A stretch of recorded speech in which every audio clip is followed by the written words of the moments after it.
नमस्कार, मी विशाल पाटील। मुंबई महानगरपालिकेची शेवटची निवडणूक ही 2017 मध्ये झाली होती।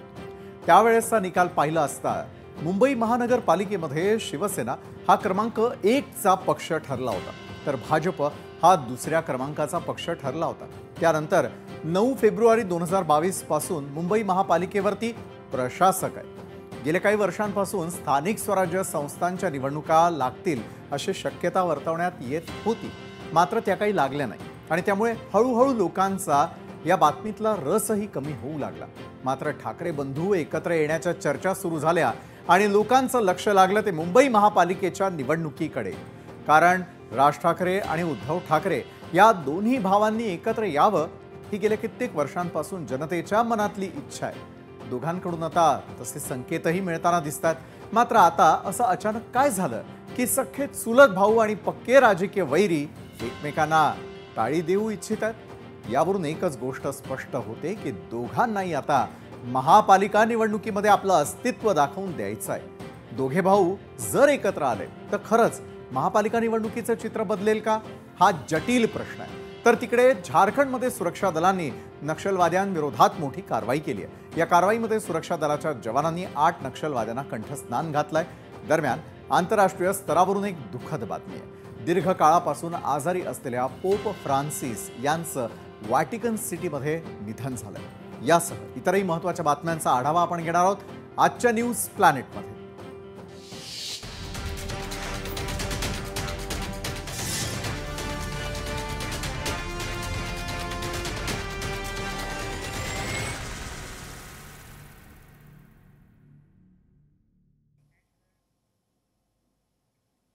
राज ठाकरे आणि उद्धव ठाकरे यांनी एकत्र येण्याबाबत सकारात्मक संकेत दिलेत। मात्र हे दोन्ही भाऊ एकत्र आल्यास त्यांच्यासमोर काय आव्हानं असतील? दोघांचेही महायुती आणि महाविकास आघाडीसोबतचे संबंध तसेच राहणार की मग बिघडणार?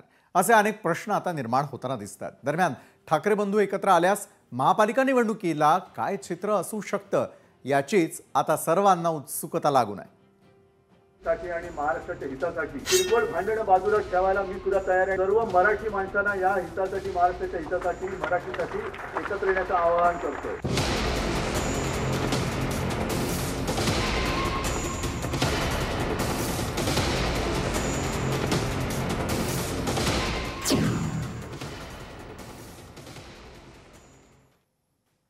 तर राज ठाकरे आणि उद्धव ठाकरे एकत्र येण्याची बातमी आली आणि मराठी माणसांच्या मनामध्ये एक उत्साहाची वेगळीच लाट उसळून आली।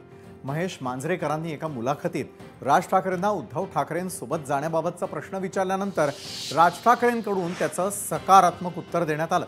त्यानंतर राज ठाकरेंसंबंधी कधीही तत्काळ भूमिका जाहीर न करणाऱ्या उद्धव ठाकरेंची ही प्रतिक्रिया लगेच समोर आली। लहान भावानं टाळीसाठी हात पुढे केल्यानंतर उद्धव ठाकरेंनी देखील आपला हात पुढे केलाय। आता फक्त प्रतीक्षा लागलेली आहे, ती म्हणजे ही टाळी आता कधी वाजणार, दोघे बंधू कधी एकत्र येण्याची अधिकृत घोषणा केली जाणार याचीच सर्वांना प्रतीक्षा लागून आहे। महत्त्वाचं म्हणजे हे काही पहिल्यांदा झालं नाहीये। याआधी देखील राज ठाकरे आणि उद्धव ठाकरे हे एकत्र येण्यासंदर्भातील वादळ उठलं होतं, मात्र नंतर ते वादळ पुन्हा एकदा शांत देखील झालं। आता याही खेपेला नुसत्या चर्चांची वावटळ उठून त्यावर पुढे काय झालं नाही तर हा फक्त पब्लिसिटी स्टंट होता का, असा देखील प्रश्न महाराष्ट्राला पडू शकतो। तसं पाहिलं तर ठाकरे बंधू एकत्र येण्याची काही कारणं देखील आहेत। पहिलं मोठं कारण म्हणजे काय तर मनसे आणि उद्धव ठाकरेंसाठी ही अस्तित्वाची लढाई असेल। फुटीनंतर शिवसेना 2 गटात विभागली गेली। इतकंच काय तर पक्षाचं नाव आणि धनुष्यबाणही एकनाथ शिंदेंकडे गेलं आणि त्यामुळे ठाकरेंच्या शिवसेनेपुढे आपलं राजकीय अस्तित्व टिकवण्याचं मोठं आव्हान आहे। दुसरीकडे पक्षाची स्थापना केल्यानंतर 2009च्या निवडणुकीमध्ये मनसेचे 13 आमदार निवडून आले। मात्र हळूहळू आमदार कमी होत 2019ला फक्त एकच आमदार निवडून आला। आता पाहूया दुसरा महत्त्वाचा मुद्दा। हा दुसरा महत्त्वाचा मुद्दा म्हणजे दोन्ही पक्षांना विधानसभा निवडणुकीमध्ये बसलेला झटका। नुकत्याच 2024 मध्ये झालेल्या विधानसभा निवडणुकीमध्ये ठाकरेंच्या शिवसेनेला अवघ्या 20 जागांवर समाधान मानावं लागलं होतं, तर दुसरीकडे मनसेला तर खातही उघडता आलं नाही। इतकंच काय तर राजपुत्र अमित ठाकरेंनाही माहीम मतदारसंघामधून पराभवाला सामोरं जावं लागलं। त्यामुळे दोन्ही पक्षांपुढे आपलं राजकीय अस्तित्व टिकवण्याचं मोठं आव्हान आहे। त्यानंतरचा तिसरा महत्त्वाचा मुद्दा आहे तो म्हणजे दोन्ही पक्षांना लागलेली गळती. एकनाथ शिंदेंनी बंड पुकारल्यापासून तर शिवसेनेत गळती सुरूच आहे. मात्र मनसेतही राजीनाम्यांचं सत्र सुरूच आहे. पुण्यामधील वसंत मोरेंसारख्या नेत्यांनाही राज ठाकरेंची साथ सोडली आणि त्यामुळे पक्षाला लागलेली गळती देखील या दोन्ही पक्षांना थांबावी लागणार आहे. चौथा मुद्दा म्हणजे दोन्ही पक्षांच्या कार्यकर्त्यांची मरगळ. एकीकडे अनेक पातळ्यांवरती ठाकरेंच्या शिवसेनेला वारंवार अपयश आलं, तर अनेक नेतेही भाजपसह शिंदेंच्या शिवसेनेची वाट धरतायत. तर दुसरीकडे राज ठाकरे कधी भाजपच्या खांद्यावर हात ठेवतात, तर कधी शिंदेंच्या शिवसेनेला डोळे मिचकवतात. त्यामुळे ठाकरेंची शिवसेना असो की मनसेचे कार्यकर्ते काहीसे गोंधळलेले तर काहीसे मरगळलेले दिसतात. आणि या पार्श्वभूमीवर दोन्ही भावांच्या एकत्र येण्याचे दोन्हींकडच्या कार्यकर्त्यांच्या शिडामध्ये ऊर्जेची हवा भरता येऊ शकणार आहे. त्यानंतर पाचवा महत्त्वाचा मुद्दा म्हणजे आगामी मुंबई महापालिकेची निवडणूक. विधानसभेला अपयश आल्यानंतर महापालिका निवडणूक हाच एकमेव पर्याय राज ठाकरे आणि उद्धव ठाकरेंसमोर भरारी घेण्यासाठी उरतो.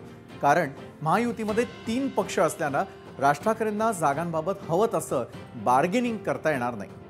तर दुसरीकडे भाजपनं विधानसभेमध्ये मोठी झेप घेतलेली आहे आणि मुंबईमध्ये पक्षाचं जाळं मजबूत तयार केलेलं आहे. गेल्या मुंबई महापालिकेच्या निवडणुकीमध्ये भाजप हा दुसऱ्या क्रमांकाचा पक्ष ठरला होता. त्यात शिवसेनेमध्ये पडलेली फूट या काही कारणांमुळे मुंबई महापालिकेवरती सत्ता काबीज करणं हे भाजपला तितकंसं जड जाणार नाही. या सर्व कारणांवरून ठाकरे बंधू एकत्र येऊ शकतात. दरम्यान राज ठाकरे आणि उद्धव ठाकरे एकत्र आल्यास काय होऊ शकतं याचा आपण अगदी थोडक्यात आढावा घेणार आहोत आणि समजावून घेऊयात. तर ठाकरे बंधू एकत्र आले तर काय होऊ शकतं याच्या काही महत्त्वाच्या मुद्द्यांकडे मी आपलं लक्ष वेधू इच्छितो. मुंबईतील मराठी मतांचं एकत्रीकरण होण्यास मदत होऊ शकते. मराठी आणि प्रादेशिक विकासाचा मुद्दा पुन्हा एकदा चर्चेत येणार. मग मनसेचे शहरी ते ठाकरेंच्या ग्रामीण मतदारांची मूठ बांधली जाऊ शकते. मग राज उद्धव ठाकरे युतीनं महायुतीला थेट आव्हान निर्माण होऊ शकतं. मग मुंबई महापालिका निवडणुकीमध्ये युतीचा चमत्कार दिसू शकतो. राज ठाकरेंचं भाषण कौशल्याचा फायदा हा ठाकरेंच्या शिवसेनेला देखील होऊ शकतो. उद्धव ठाकरेंच्या धर्मनिरपेक्ष भूमिकेचा मनसेलाही फायदा होण्याची शक्यता आहे. तर दोन्ही भाऊ एकत्र आल्यास काय होऊ शकतं हे तर आपण पाहिलं. मात्र काही संभाव्य आव्हानं देखील त्यांच्या समोर उभी ठाकू शकतात. ती आव्हानं कोणती आहे त्यावरती देखील एक नजर टाकूया. तर काय असू शकतात आव्हानं? संभाव्य आव्हानांचा जर आपण विचार केला तर नेतृत्वावरून संघर्ष होण्याची शक्यता. मग एकमेकांवरती केलेल्या टीकेचा विरोधक फायदा देखील घेऊ शकतात. उद्धव ठाकरेंसोबत गेल्यास राज ठाकरेंचे भाजप आणि शिंदेंसोबतचे मैत्रीपूर्ण संबंध संपुष्टात येतील. मनसेसोबत युती केल्यास उद्धव ठाकरे आणि महाविकास आघाडीच्या भूमिकेवर प्रश्नचिन्ह निर्माण होऊ शकतं. एकंदरीत संभाव्य आव्हानं काय असू शकतात ठाकरे बंधूंसमोरील ते आपण पाहिलं. आणि याच महत्त्वाच्या विषयावरती आज अधिक चर्चा करण्यासाठी आपण कुठल्याही पक्षाचे प्रवक्ते किंवा इतर व्यक्ती जे पक्षाशी निगडित आहेत त्यांना न बोलवता आज आपल्यासोबत आहेत ज्येष्ठ पत्रकार राही भिडे मॅडम, पुणे दैनिक लोकमतचे संपादक संजय आवटे, ज्येष्ठ पत्रकार तुळशीदास भोईटे, द हिंदूच्या मुंबई ब्युरो हेड विनया देशपांडे आणि मुंबई दैनिक सकाळच्या असोसिएट एडिटर मृणालिनी नानिवडेकर देखील आपल्यासोबत असतीलच. मात्र आजच्या या संपूर्ण चर्चेची सुरुवात मी विनयाजी आपल्यापासून करणार आहे. विनयाजी असं आहे की बराचसा काळ लोटलेला आहे.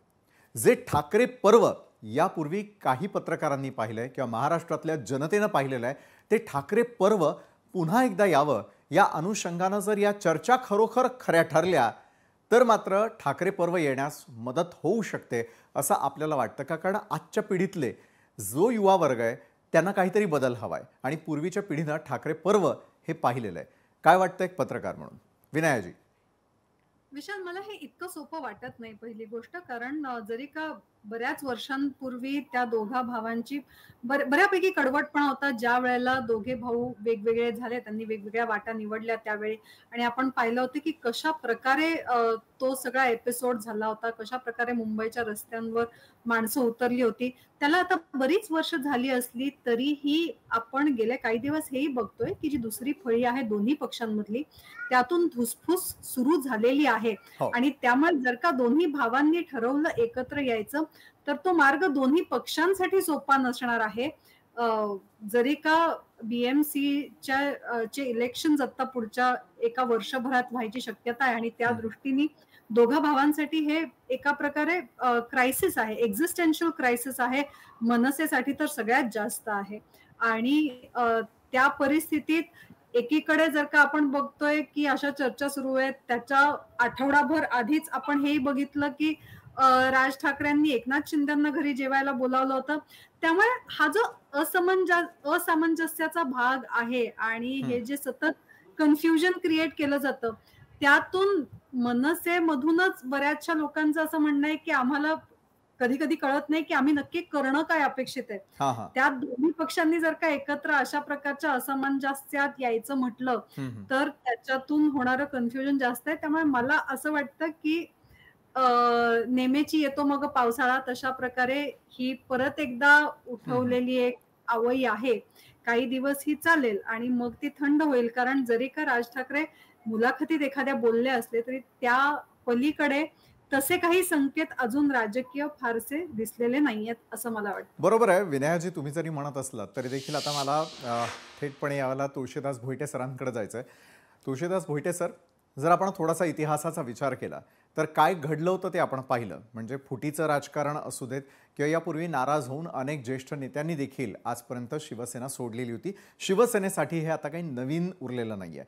मात्र जर एक नवं पर्व सुरू करायचं असेल, मुंबई महापालिका निवडणुका असू देत, हिंदू हा विषय असू देत किंवा तळागाळात दोन्ही पक्षांना पोहोचणं असू देत, या दृष्टीनं जर हे सगळे संकेत मिळत असतील किंवा तशा काही शक्यता येत्या काळामध्ये घडणार असतील, 29 तारखेपर्यंत राज ठाकरे म्हणतात की कुणीही काहीही बोलू नये, स्वतःची ते भूमिका 29 तारखेला सांगणार आहेत.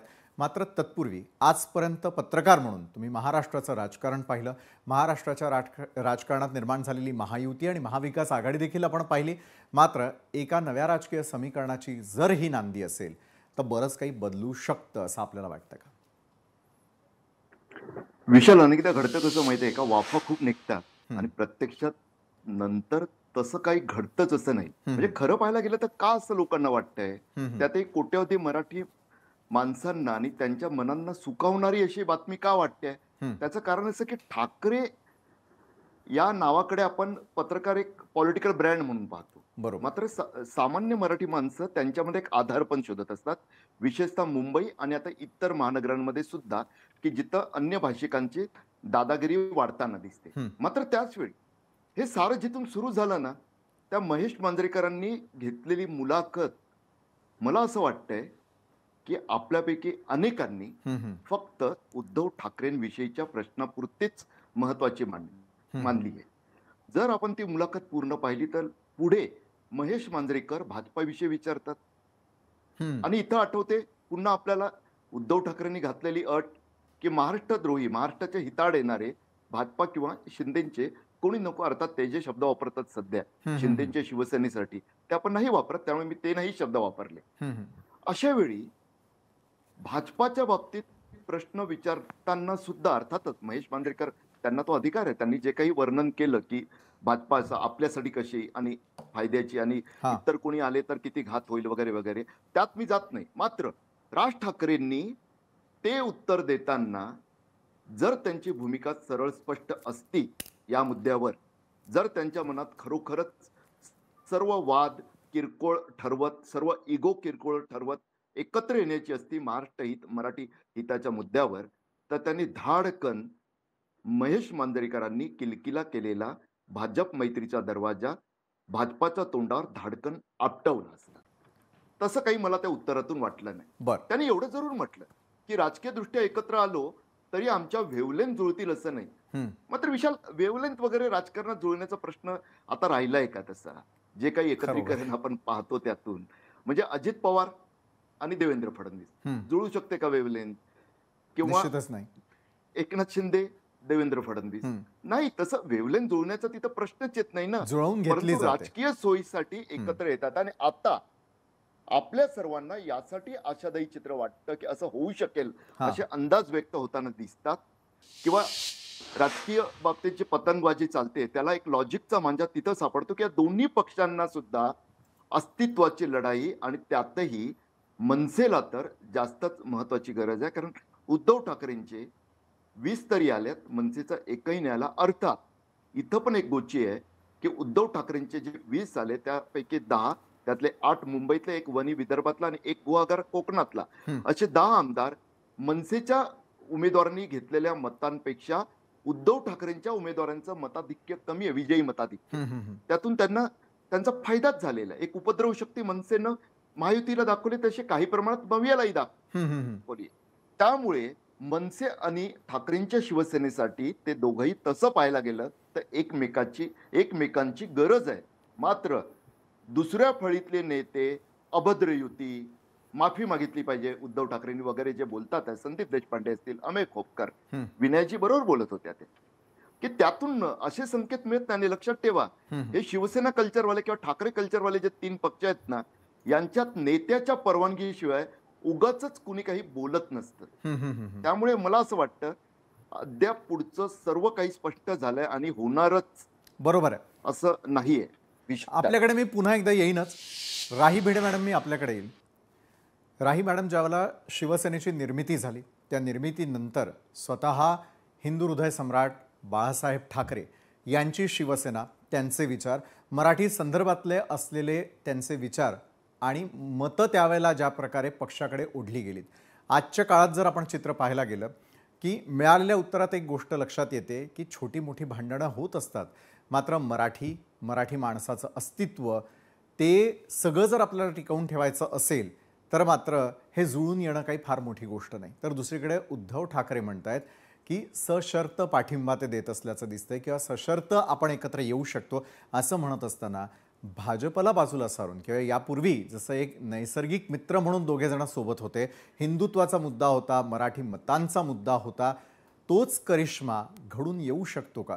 जसं दोन्ही पत्रकारांनी आपल्या चर्चेमध्ये सांगितलं की दिसतं तितकं ते सोपं नाही आहे, ते घडून येण्यासाठी काही काळ लागू शकतो. मात्र 29 तारखेपर्यंत आपल्याला वाट पाहिजे. मात्र त्या काळातली शिवसेना, आत्ताची शिवसेना आणि सोबतीला जर मनसे आली तर काय चित्र निर्माण होऊ शकतं? राही भिडे मॅडम.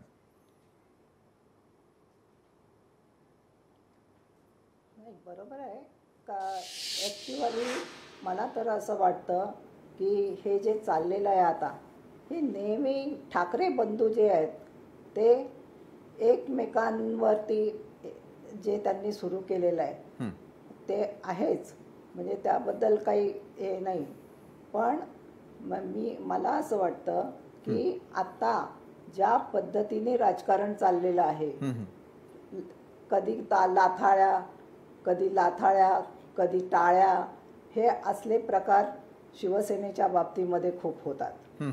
आणि ते दरवेळेला टाळ्या द्यायच्या आणि दरवेळेला बाजूला जायचं. आत्तापर्यंत राज ठाकरे यांनी ज्या पद्धतीचं राजकारण केलं, म्हणजे त्यांच्या पुढे त्यावेळेला असा प्रश्न होता की आपल्यासोबत कोण, म्हणजे त्यांच्या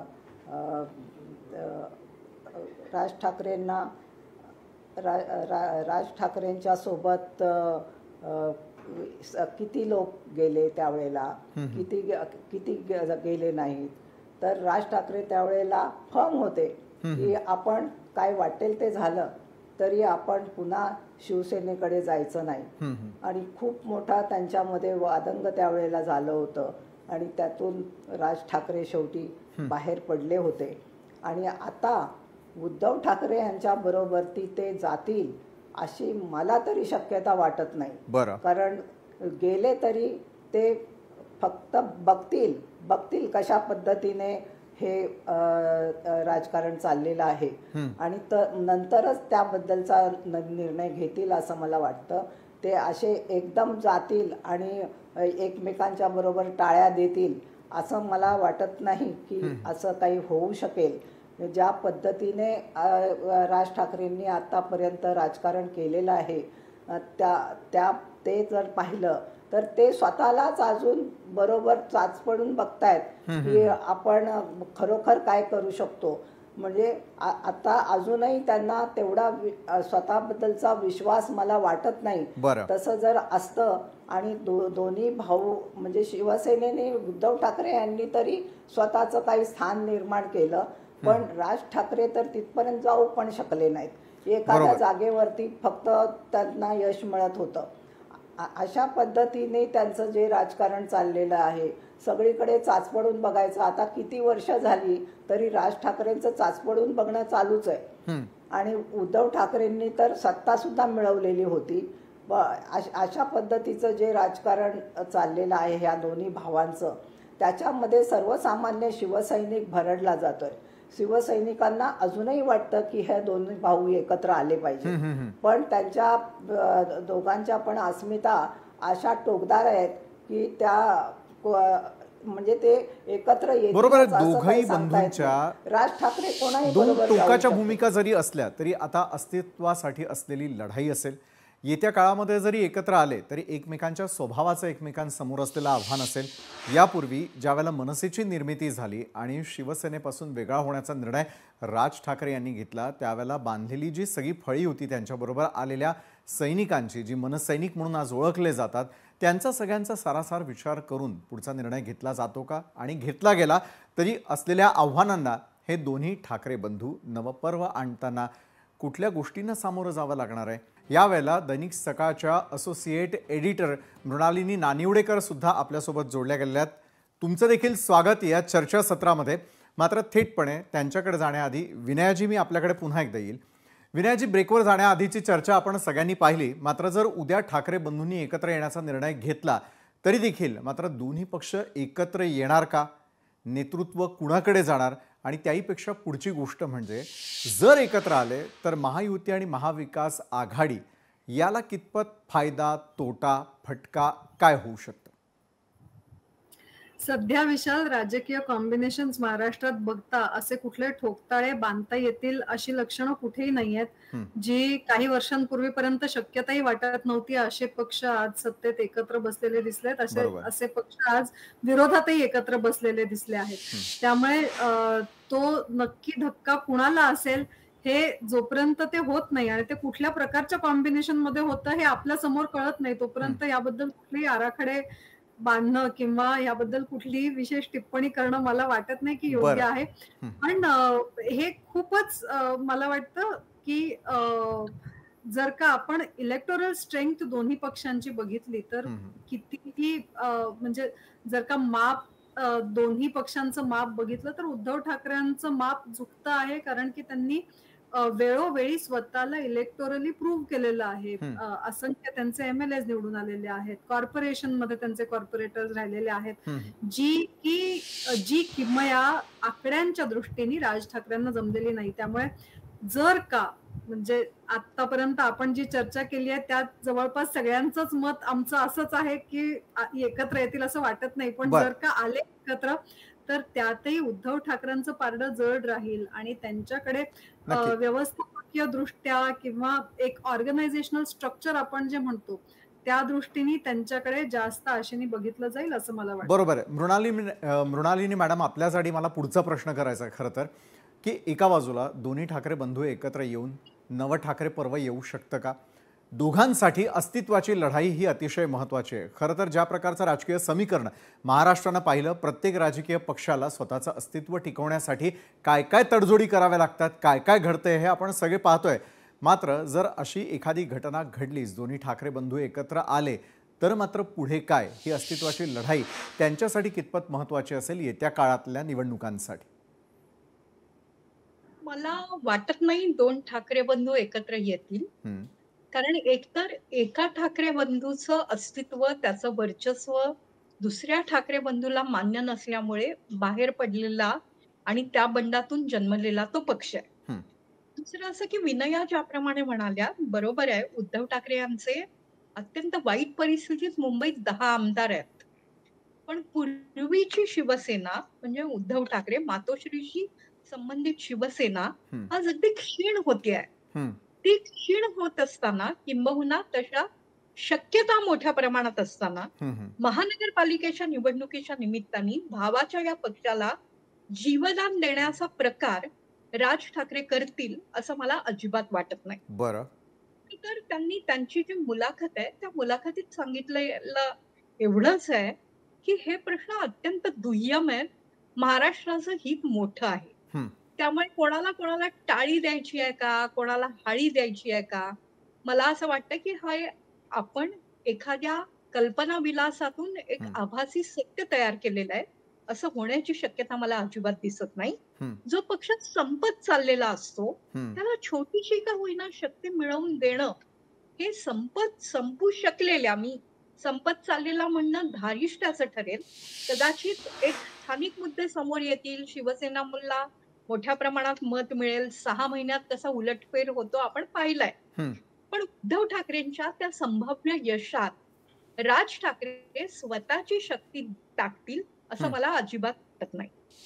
राज ठाकरे यांच्या आवाहनावर उद्धव ठाकरे यांनी जी भाषा वापरली आहे ती खूप जरतरची आहे. ती अशी आहे, गद्दारांना भेटू नका, गद्दारांचे गुच्छ घेऊ नका, गद्दारांना जेवायला बोलवू नका. कोणताही स्वाभिमानी नेता अशा प्रकारच्या अटी मान्य करू शकत नाही.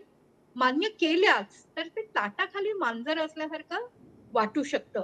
त्यामुळे कुठेतरी बाजारात तुरीन भटभटणीला मारी सारखा हा प्रकार चालू आहे का, असं मला असं वाटतं. मी फक्त एकच शेवटचं वाक्य बोलते. दोन्ही ठाकरे एकत्र आले तरी मराठी माणसाच्या कल्याणाचे काही इमले रचले जाणार आहेत किंवा तसं काही होणार आहे या भ्रमात कोणीही राहू नये. भावनेच्या राजकारणात महाराष्ट्राचं आणि विशेषतः मुंबईतल्या मराठी जनांचं प्रचंड मोठं नुकसान झालं.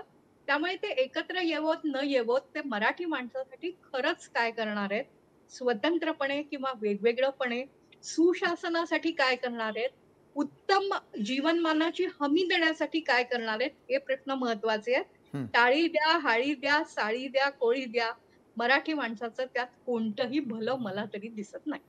बरोबर आहे. तुळशीदास भोईटे सरांना मला पुढचा प्रश्न करायचा आहे. ज्या अनेक मुद्द्यांना आपण हात घालत ही चर्चा आता इथपर्यंत आणलेली आहे, प्रत्येक धुरीणांना वाटतंय, प्रत्येक पत्रकाराला वाटतंय की अशी शक्यता नाही. मग ज्या वेळेला राजकारण येतं, एखादी निवडणूक येते, त्यावेळेला मात्र मतदारांच्या भावनेला हात घालण्याचा प्रयत्न करतो, त्यातलाच हा भाग ठरू शकतो का? केवळ पब्लिसिटी स्टंट असू शकतो का, की फक्त एक केलेली चाचपणी इथपर्यंतच पाहायचं? विशाल, मला असं वाटतं ना की तुम्ही हा जो प्रश्न विचारला त्यातला थोडंसं आपण असा विचार केला की राजकारणात अशक्य काही नसतं. म्हणजे आम्ही मांडतोय ते अगदी लॉजिकल मांडतो आहोत, परंतु राजकारण अनेकदा लॉजिकनच चालतं असं नाहीये, खूप वेगळी वळणं सुद्धा घेत असतं. जर समजा असं काही घडलं की दोन्ही भाऊ एकत्र आले तर काय घडेल एक लक्षात घ्या. म्हणजे ठाकरेंच्या शिवसेनेकडे लोकसभेला गद्दारीचा मुद्दा होता, तो पुढच्या निवडणुकीत वापरू पाहिला. तो एका निवडणुकीतला मुद्दा शक्यतो दुसऱ्या निवडणुकीत चालत नसतो. अपवाद मराठी किंवा गरिबी हटा वगैरे वगैरे मुद्द्यांची बरोबर. अगदी राम मंदिर नव्हतं चाललं. त्यामुळे जर त्यांना असा एखादा मुद्दा मिळतो की मराठी माणसांसाठी ठाकरे एकत्र येणं, तसंच राज ठाकरेंकडे तर सध्या काहीच नाही. आता 7 नगरसेवक आलेले, 6 उद्धव ठाकरेंकडे गेले, अवघा एक म्हणजे जे माजी नगरसेवक त्यांच्या संदर्भात बोलतोय मी. त्यामुळे त्यांच्यासाठी सुद्धा एकत्र येणं उद्धव ठाकरेंसोबत हे तसं फायद्याचं ठरेल. आणि एक नक्की मान्य करावं लागेल आपल्याला की ज्या पद्धतीने मराठी पत्रकार सध्या चर्चा करतो ती मराठी माणसांमुळेच करतो, त्यांच्यात जे भावनात्मक लाट तयार होताना दिसते त्यातून करतो. जर हे दोन भाऊ एकत्र आले तर नक्कीच दोघांकडे एक मजबूत मुद्दा येईल की मराठी हितासाठी आम्ही सर्व मतभेद बाजूला गाडून एकत्र आलो आहोत. पक्ष म्हणून 2 पक्ष एकत्र आलो आहोत, सर्व काही बाजूला ठेवत. त्यातून शेवटी राजकारण अनेकदा भावनेवर चालतं, भावनात्मक लाटांवरच त्याचा फायदा होतो. मग पक्ष कोणतेही असू द्या आपल्याकडे, कोणी काही व्यावहारिक मुद्द्यांवर निवडणुका लढवून येत नसतं. त्यामुळे याचा मोठा फायदा या दोन्ही ठाकरे बंधूंच्या पक्षांना नक्कीच होऊ शकेल. त्यातला आणखी एक लक्षात घ्या, व्यावहारिक विचार सांगतो की 5 महिन्यात महायुतीनं जे मिळवलं ना त्यात सर्वात मोठा वाटा कुणाचा होता? लाडकी बहीणचा. विशाल, देणारे म्हणजे लाभार्थी जेव्हा काहीतरी मिळवतात ना तेव्हा देणाऱ्यांबद्दल जी आपुलकी तयार होते, त्यातून कृतज्ञतापूर्वक जी मतं दिली जातात त्यापेक्षा जे काढून घेतात त्यांच्याबद्दलची कटुता अधिक असते आणि मग त्यांना पाडण्यासाठी अधिक तीव्रतेनं बाहेर पडलं जातं. विधानसभेला अशी भीती महायुतीनं महाआघाडीच्या बाबतीत विकली लाडक्या बहिणींना आणि त्याचा फायदा घेतला हे आपण अनुभवलंय. त्यातून सांगतो 8 लाख बहिणींचे 1,500 जेव्हा 500 रुपयावर येतात आहे, तेव्हा तुम्हाला काय वाटतं?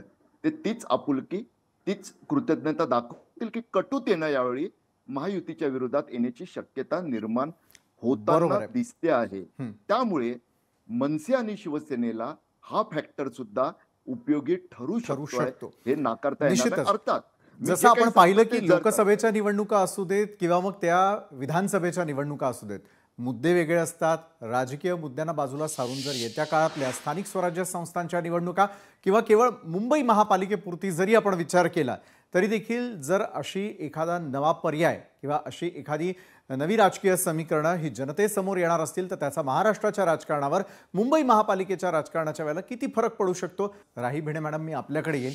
मुंबई महापालिका जितकी प्रतिष्ठेची तितकंच आता आपापल्या पक्षाचं अस्तित्व टिकवून ठेवणं देखील महत्त्वाचं झालेलं आहे. वेगवेगळ्या राजकीय समीकरणांनी महाराष्ट्रानं गेल्या 5 वर्षातलं राजकारण पाहिलं. म्हणजे गेल्या वेळच्या लोकसभा असू देत, विधानसभा निवडणुका असू देत किंवा आणखी नवीन निर्माण होणारे पर्याय देखील महाराष्ट्रातल्या जनतेनं आणि मतदारांनी पाहिले. येत्या काळातल्या निवडणुका कशा स्वरूपाच्या असू शकतात आणि आत्ता जी ही एक नवी समीकरणं जुळण्याची शक्यता वाटते, जिला सगळ्यांचाच नकार आहे, मात्र राजकारणात कधीही केव्हाही काहीही घडू शकतं, याचा जर आपण अनुमान लावला तर म्हटलं पुढच्या काळातल्या या निवडणुका कशा असतील? राही मॅडम. हे बरोबर आहे की आता ह्या पुढच्या काळामध्ये कशा पद्धतीचं राजकारण हे प्रत्येकच जण चर्चा करीत आलेले आहेत. मला असं वाटतं की आता राज आणि उद्धव यांनी एकत्र यावं ही मराठी माणसाची अजूनही इच्छा आहे. त्याप्रमाणे ते होतंय की नाही हे पाहणं महत्त्वाचं ठरणार आहे. कारण राज ठाकरे दुय्यम भूमिका घेण्यासाठी आता तयारी आहे का त्यांची?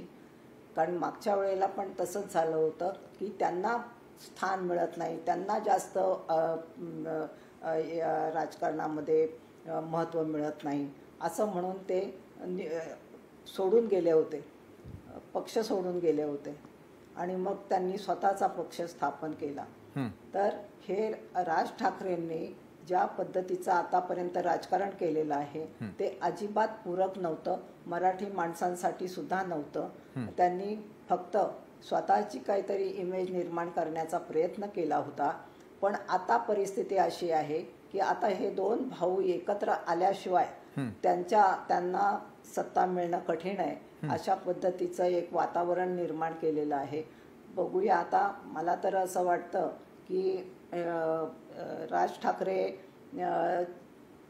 उद्धव ठाकरे यांच्यासोबत जातील का आणि गेले तर कुठच्या टर्म्सवर जातील?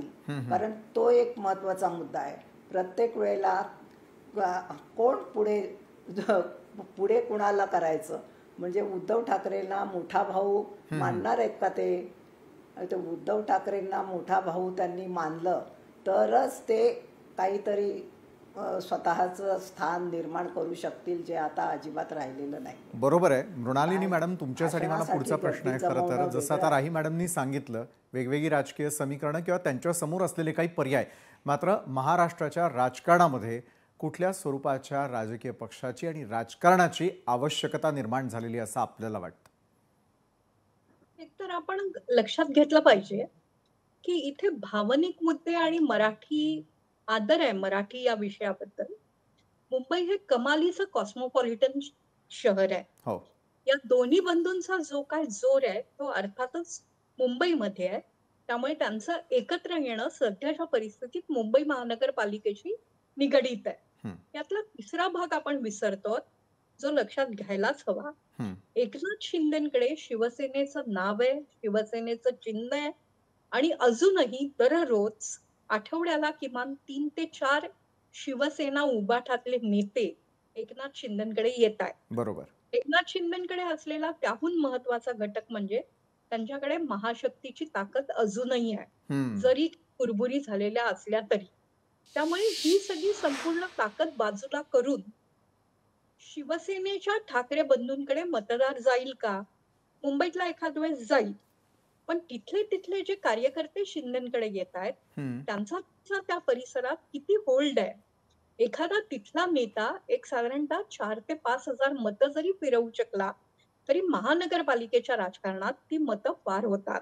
दुसरं तर एक लक्षात घेतलं पाहिजे की ईडीच्या एका नोटीस नंतर राज ठाकरे भारतीय जनता पक्षाबाबत कमालीचे शांत झाले. राहीताई भिडे जरी म्हणत असल्या तरी राज ठाकरे यांच्या सभांना अजूनही गर्दी होते. ती मतात परिवर्तित करायची ताकद त्यांच्याकडे नाही हे अगदी सत्य आहे. पण राज ठाकरे काय बोलतात याकडे अजूनही लक्ष दिलं जातं. त्यामुळे राज ठाकरे स्पेंड फोर्स जरी असले नसले तरी त्यांची क्रेडिबिलिटी हा मुद्दा लक्षात घेऊन जनता त्यांना स्वीकारते का याकडे लक्ष द्यावं लागेल. भारतीय जनता पक्षात देखील आता मराठी नेते मोठ्या प्रमाणात आहे. केंद्रात आणि राज्यातल्या सत्ता पक्षाकडे साधारणतः जनतेचा थोडाफार कौल असू शकतो. स्थानिक निवडणुकीत गल्लीतला मदत करणारा नेता जसा महत्वाचा असतो तसं देशाचा मूड देखील महत्वाचा असतो. मुळात हे दोघं जर एकत्र येत असतील तर त्यांच्या कार्यकर्त्यांना काय वाटेल, कारण कार्यकर्ते एकमेकांसाठी डोकी फोडतात. त्यांना आता शिवसेनेतलाही कोणी जेलमध्ये वगैरे जात नाही, पण रक्तपात होतात, रस्त्यावर लढणारा पक्ष असतो. नेत्यांनी मनात असेल तेव्हा भांडायचं आणि मनात आलं गरज वाटली म्हणून एकत्र यायचं.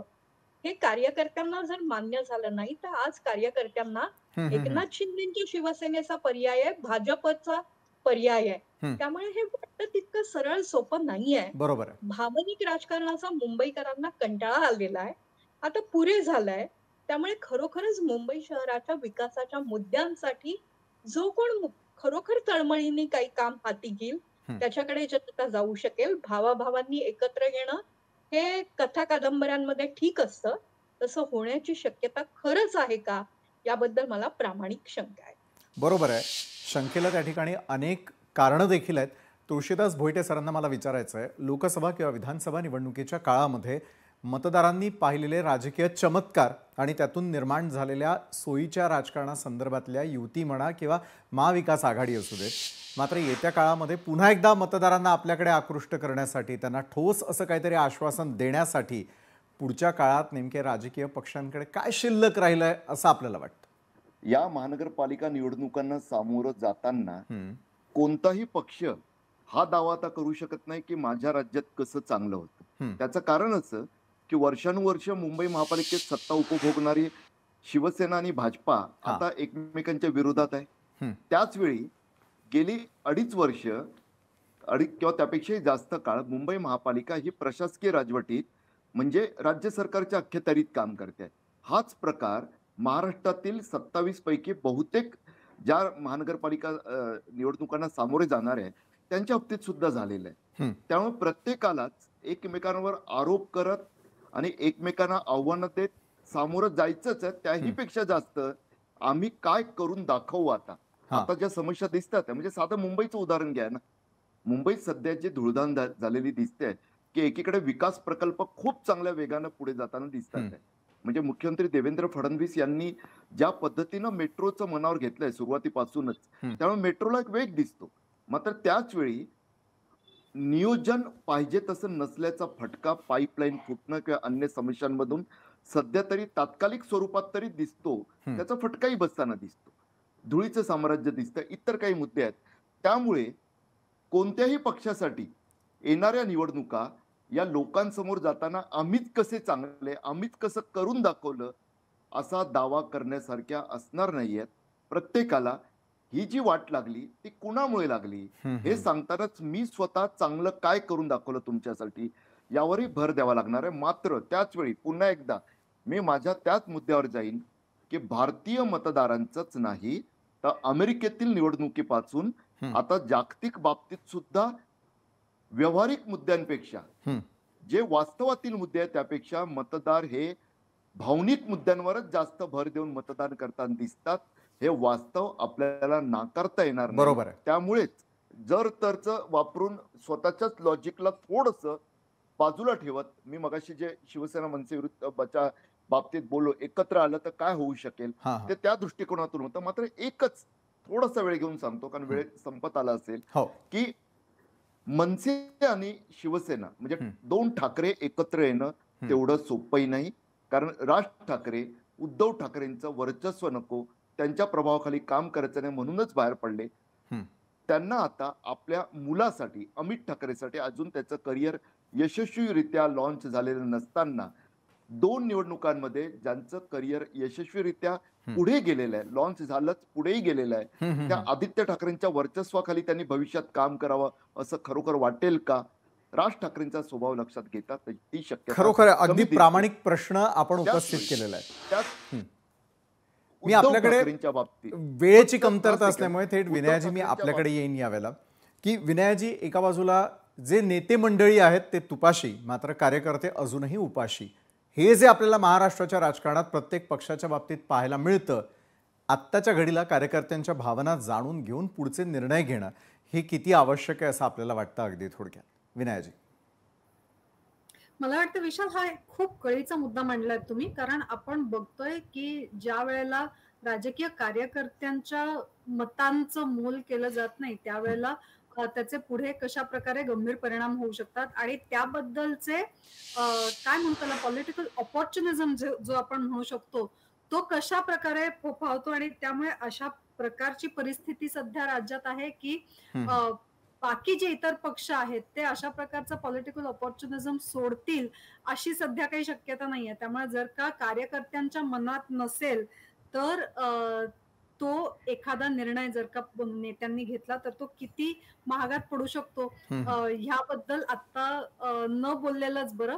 पण अत्यंत महत्वाचा मुद्दा असा आहे की ज्या वेळेसपासून ह्या चर्चा सुरू झालेल्या आहेत त्यावेळेसपासून दोन्ही पक्षांच्या दुसऱ्या फळीच्या नेत्यांनी त्याबद्दल धुसफूस मांडलेली आहे.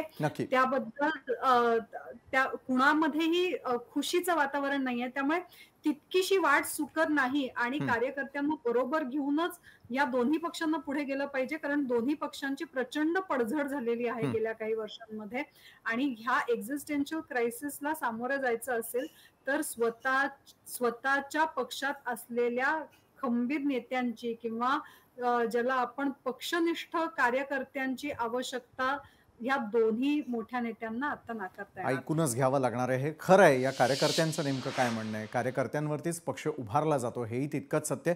धन्यवाद सर्व मान्यवर आमच्याबरोबर जोडला गेलात आणि या महत्त्वाच्या विषयावरती इतकी सविस्तरपणे चर्चा करताना महत्त्वाच्या विषयांना तुम्ही महाराष्ट्रातल्या जनतेसमोर मांडलं त्यासाठी. लोकशाही मराठी ऐका, पहा, जागरूक रहा.